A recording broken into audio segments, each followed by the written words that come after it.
break, I didn't get this. Mike Tomlin has 14 consecutive non-losing seasons to begin his career, tied for the longest ever. Who's he tied with? Yeah, I don't know the answer.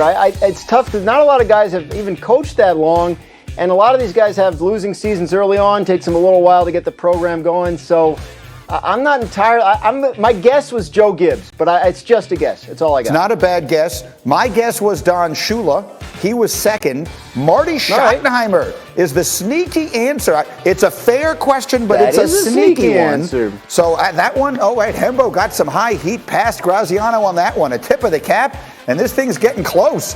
Go to the scoreboard. Graziano's lead over Hembo on the year is down to just 4 questions. Let's see where they go next. Meanwhile, we're going to Pittsburgh next. A busy Steelers offseason began when less than a week after the Super Bowl, their longtime center Marquise Pouncey announced his retirement after 11 seasons, all of them in Pittsburgh. Then it continued into mid-March. Juju Smith-Schuster, something of a surprise, announced an agreement to re-sign with the team, just the third receiver in the modern era to sign a second contract with the Steelers, joining Hines Ward and Antonio Brown.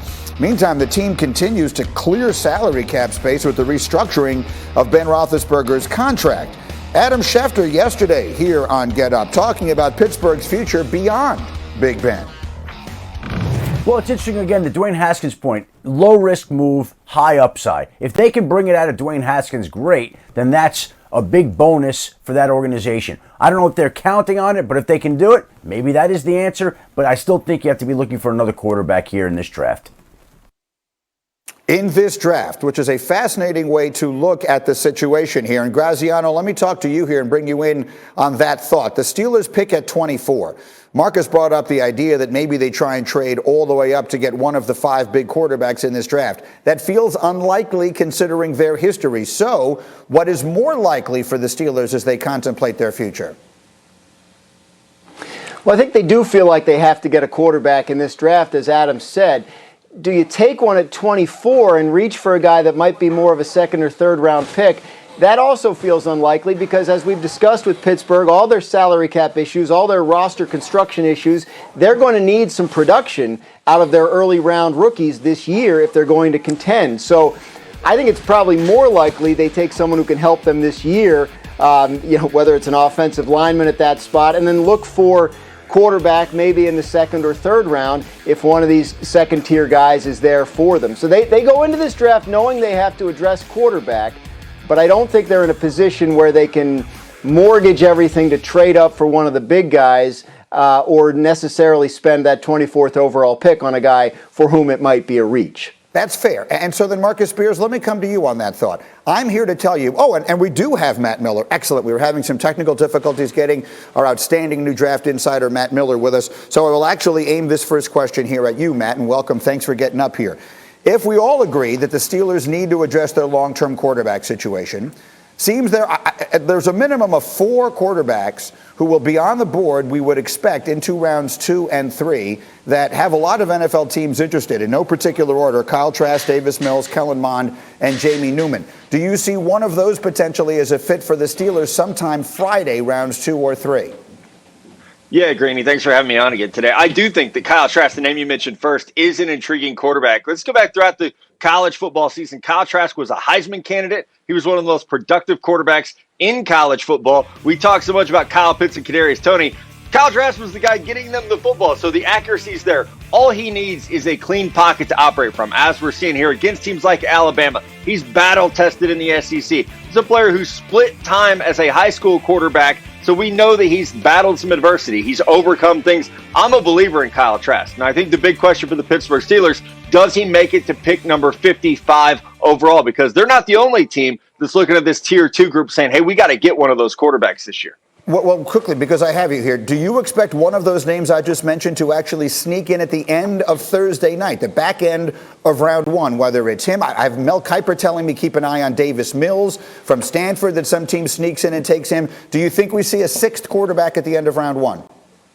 It would be a surprise, but I don't think any of us would fall out of our chairs if it happened because of the 5th-year contract option. So if it is Kyle Trask, who I know the New Orleans Saints, there have been rumors that the Saints like him a lot. The Steelers at pick number 24. Now, you'd probably want to trade back a little bit. But let's remember, Lamar Jackson was pick 32 after the Baltimore Ravens traded back into that round. That worked out pretty well for them. So it wouldn't, I don't think, be a shock. And another team to keep your eye on, the Tampa Bay Buccaneers. Tom Brady might play those 50. I don't know, but Tampa might want to start thinking about quarterback of the future. Kyle Trask would very, very much fit what Bruce Arians and Brian Leftwich are doing there at quarterback. Marcus, your thoughts? Kyle Trask, maybe a late first-round pick. I like it. I think I've thought about this and exactly what Matt is saying, and I want to put something else on that. Guys, Dan Mullen quarterbacks have had success in the NFL. Yes. Mm-hmm. If you go back and look at the guys that he's coached, these guys have a great understanding of playing on this level. It's not a coincidence that Dak Prescott was taken in the 4th round, and when it was time for him to play, he was ready to play. I've seen the development. Alex Smith going all the way back.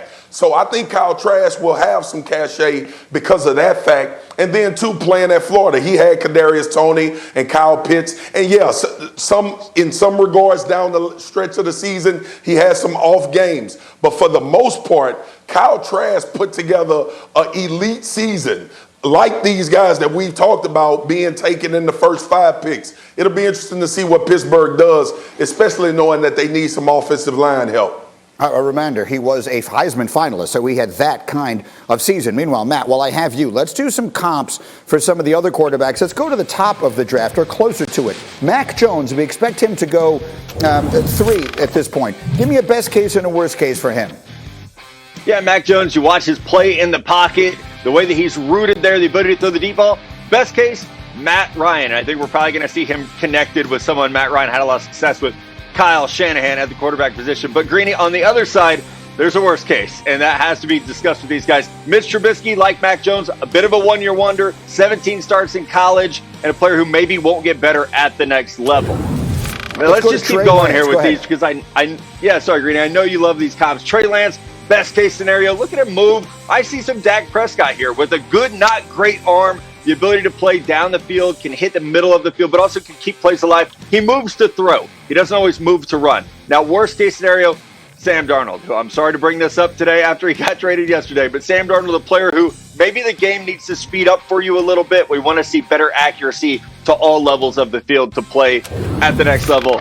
And then Justin Fields. I love Justin Fields. He's my number 2 quarterback in this class. I've been on here talking about Justin Herbert, I think, is the best case. Someone who comes in who's been over-evaluated. We've got some prospect fatigue, but he's still a great quarterback. He can make all the throws, make all the plays, put him in a good offensive system. He's going to blow up.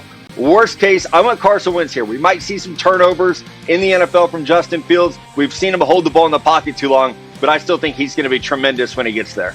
No, and if someone's going to say your worst case is a $100 million contract, things could be far worse than that. But I'll remind everyone, so this is McShay's latest mock draft. It came out last week, and again, there you see Justin Fields, the 5th of the 5 quarterbacks. So let me bring the guys back in here, Matt, and I will start with you because you make your living every single day in this draft stuff.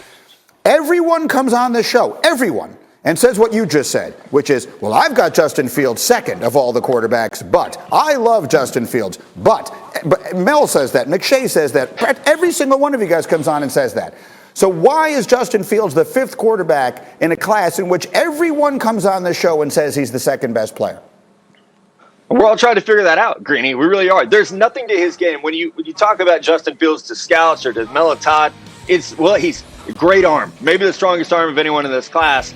Great athleticism, a great leader. Go back to over the summer, the Let Us Play, the Black Lives Matter movement. Justin Fields was leading that cause. It wasn't someone that made him do it. He said, hey, I want to play, even though at the time he was neck and neck with Trevor Lawrence as the top quarterback in the country. So I can't find a reason. One thing that I have heard from people, they say, oh, it's not a pro-style quarterback.